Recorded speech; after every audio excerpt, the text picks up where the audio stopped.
Picture the best day of your life. Now picture it ending in a second. Not with a car crash.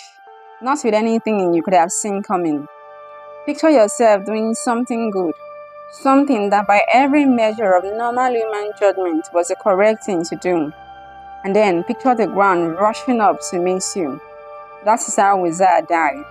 In the middle of a celebration, surrounded by 30,000 people, with his hand outstretched, not in violence or in rebellion, but in the one gesture every human being instinctively makes when something precious is about to fall.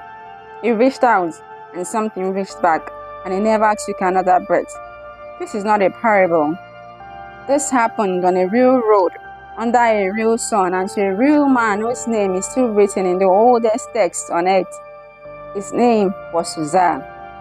And the story is one of the most unsettling and the most necessary stories ever told. Stay with me.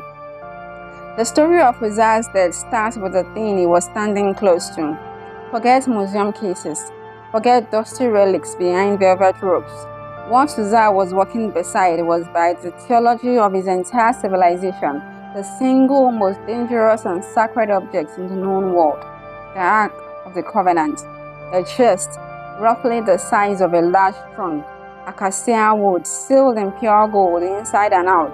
On its lid, two golden angels, wings spread, faces turned toward each other, hovering over a space called the mercy seat. And in that space, according to everything Israel believed, God sat, not figuratively, not symbolically, the manifest, tangible, devastating presence of the living God. Inside the chest were the stone tablets from Mount Sinai, the actual words God carved with his own finger, a jar of manna, bread that fell from the sky for 40 years, and a dead staff that bloomed overnight to prove who had divine authority and who didn't. This subject had a history that read like a war chronicle. When Israel carried it across the Jordan River, the river stopped, the water stirred up upstream like a wall, and knelt there until every person crossed on dry ground. When they marched it around the walls of Jericho for 7 days and then shouted, the walls that had stood for centuries collapsed. When the Philistines captured it, thinking it was just a trophy, their cities erupted in plague. Their gods started face first and shattered. City after city became a size of panic until the Philistines loaded it onto a cart themselves and sent it back, desperate to be rid of it. This was not a quiet, passive object. This was a thing with a weight and with consequence, and it came with a manual, specific, non-negotiable instructions about exactly how it was to be handled, who could carry it, how it had to be covered before anyone came near it. Long carrying poles slipped through golden rings on its side, so that not even the designated priest ever touched the surface directly. The rule was not vague, it was precise. No direct contact, ever. And everyone who served near it knew this, including Uzzah, because Uzzah had known nothing else his entire life. Here is the detail that changes everything. For 20 years, 2 full decades, the Ark of the Covenant had been sitting in Uzzah's father's house. His father's name was Abinadab. He lived in the hill town called Kiriath Jearim. When the ark came back from the Philistine territory, battered and unwanted, it ended up on Abinadab's property and it never left. Saul was king. Years passed. Saul died. David rose. Wars were fought. Borders shifted. A kingdom was built. And the whole time the ark sat in that house. Uzzah was born into a house where the ark was already there. Think about what that does to a person. As a child, you don't tiptoe past it anymore. At some point, maybe around age 8 or 10, the extraordinary becomes the backdrop and the sacred becomes wallpaper. You've heard the stories everyone has: the Jordan River, the walls of Jericho, the plagues in Philistia. Your father tells them with the appropriate gravity, but then these things happen elsewhere. To other people, here in this house, there are just sits day after day, year after year, and slowly, not through wickedness, but through the grinding ordinary passage of time, the distance between Uzzah and the ark closes.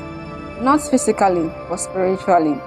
The trembling that proximity to a holy thing should produce gets replaced degree by degree with something far more dangerous: comfort. He knew the rules. He wasn't ignorant.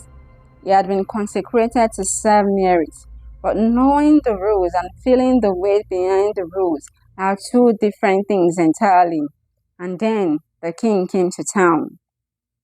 David is enormous, warrior, a poet, a politician, a man who has killed lions with his hands, giants with a stone, armies with strategies.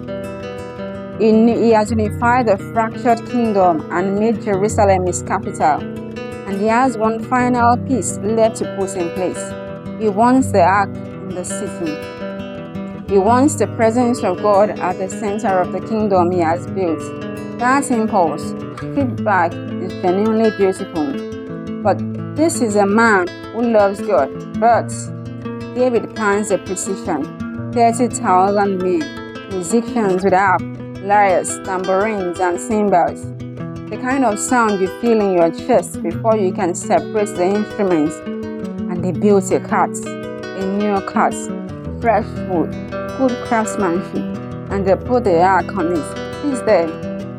Because this single decision is where the catastrophe is born, even though no one dies for another mile. The ark was never supposed to be on a cart. God had been explicit: poles, priests, shoulders, the prescribed cohorted family from the tribe of Levi, carrying it on their bodies, never touching it directly. But David had looked at how the Philistines transported the ark and borrowed their method, the pagan method, the convenient method. Nobody stopped him. The procession begins. The music is enormous. The crowd is massive. Uzzah and his brother Ahio walked alongside the cart. Ahio is out front, leading the oxen. Uzzah is at the side, the guardian, the one closest to the ark. The road winds, the oxen pull, and people dance. And then they reach a place called Nacon's threshing floor, and the oxen stumble. It happened in a fraction of a second. The oxen stagger, the cart tilts, and the ark begins to slide. Uzzah's hand moves before his mind does. Pure reflex. 20 years living next to these objects. His hand knows the distance. His body acts without a single conscious thought. He grabs it, he steadies it, and then he's dead. The text in 2 Samuel is brutal in its economy. One verse is reaching out his hand, the next verse is on the ground, and the anger of the Lord has burned against him, and he is gone. The music stops. 30,000 people who were dancing 10 seconds ago are now standing in silence, looking at a man collapsed on the road. Stay in that silence for a second. Before we reach for any framework that makes this make sense, a man is dead, a good man by all appearances, trying to help, and everyone on that road is experiencing what the human nervous system does when something happens that fits no category. A short circuit, the feeling of the ground not being quite where you thought it was. David is furious. He names the place on the spot, Perez Uzzah, the outbreak against Uzzah. He pronounces into the great geography so every person passing that spot for the next generation will know something happened here that didn't make sense. And then David does something remarkable. He stops. He does not push through to Jerusalem. He is afraid, real fear, not performance. And he says it out loud: how can the ark of the Lord come to me? He takes the ark aside to the house of a man named Obed-Edom and walks away. 3 months. That is how long David sits with it. 3 months of going back, of reading, of sitting in the ruins of a celebration and trying to see clearly what went wrong. And here is what he eventually sees. The cart was wrong. From the very beginning, the cart was wrong. He had imported a Philistine solution for a sacred Israelite problem, dressed it up with 30,000 people and good music, and called it worship. The method mattered, and this is one of the most uncomfortable truths in human experience. Sincerity does not sanctify the wrong approach. Passion is not a substitute for precision when the thing you are dealing with has its own nature and its own rules. What about Uzzah? He wasn't the villain. It was the moment the accumulated errors became visible. The cart shouldn't have been there. The ark shouldn't have been on it. The whole procession was built on a flawed foundation, and when he staggered, Uzzah, shaped by 20 years of familiarity, reacted the only way a man in that condition can, like it was his job to steady God. He reached out his hand as though the creator of the heavens needed a human palm to keep it from eating the dirt, as if proximity had made him qualified. Now, look at what happens at the house of Obed-Edom during these 3 months. The same ark, the same holiness, the same God, and the house of Obed-Edom is being blessed in every direction. Words get back to David quietly, almost like a whisper in that text. The ark is not a killing machine. It is a source of enormous life.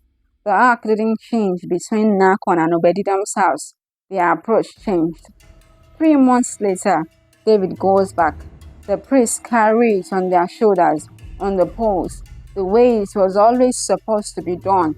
Every 6 steps, they stop and sacrifice. 6 steps, pause, sacrifice. 6 more, pause, sacrifice. He's not taking God's patience for granted anymore. They make it to Jerusalem, and David dances so freely, so completely that his own wife is embarrassed watching him from a window. Same man, same God, completely different posture. Here is the question this story is actually asking you. What in your life have you gotten too comfortable with?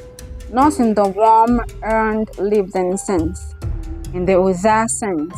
What sacred thing, what calling, what truth, what encounter with God has been in your heart so long that you stopped feeling its weight? This is how the most devoted people lose the most ground. Not through dramatic rebellion, not through conscious rejection, but through slow, quiet, and conscious normalization. The preacher who has preached the resurrection 100 times and no longer gets cold chills preparing it. The worshiper who knows every song and can execute every lyric and feels almost nothing. The intercessor who opens their mouths and uses the same words in the same order every morning without once thinking about what they are actually saying and to whom. Familiarity is not a sin, but it is a door. And what Uzzah walked through that door into was a place where his instincts had replaced his reverence, where his reflex had become more trusted than the instructions. He wasn't close to the ark, he was close to his idea of the ark. The distance between those two things was exactly the width of his outstretched arm. The correction is not distance. God is not asking you to become a stranger to the sacred thing in your life. The correction is posture. David came back. He didn't abandon the mission because it went badly once. He came back with his eyes open and his knees ready to bend. And the same God who struck the ground with his first attempt received him fully on his second. That is not a soft God. That is not a distant God. That is a God precise enough to let a man die for touching the wrong thing the wrong way, and tender enough to dance with a king who learned how to come back the right way. Both of those two things at the same time. That tension is where the real story lives. Uzzah died on a road near Nacon, his hand on something he loved, something he had been near his whole life, something he probably felt he knew. He didn't know it. He knew the shape of it, the distance to it, what it looked like in morning light, but he didn't know it. And there is something in that, something not yet finished speaking, was carrying around for a while, because the goal was never to know about the holy. The goal was always to know it differently, carefully, the way a thing of that weight demands to be approached. Uzzah's name meant strength. He died reaching. The lesson is simply this: the strength that saves us is never the strength of our own arm. It is the strength of knowing when to put the arm down. and trust that what is holy does not need us to hold it up. It only needs us to approach it the right way. If this story moved you, share it and subscribe for more inspiring stories.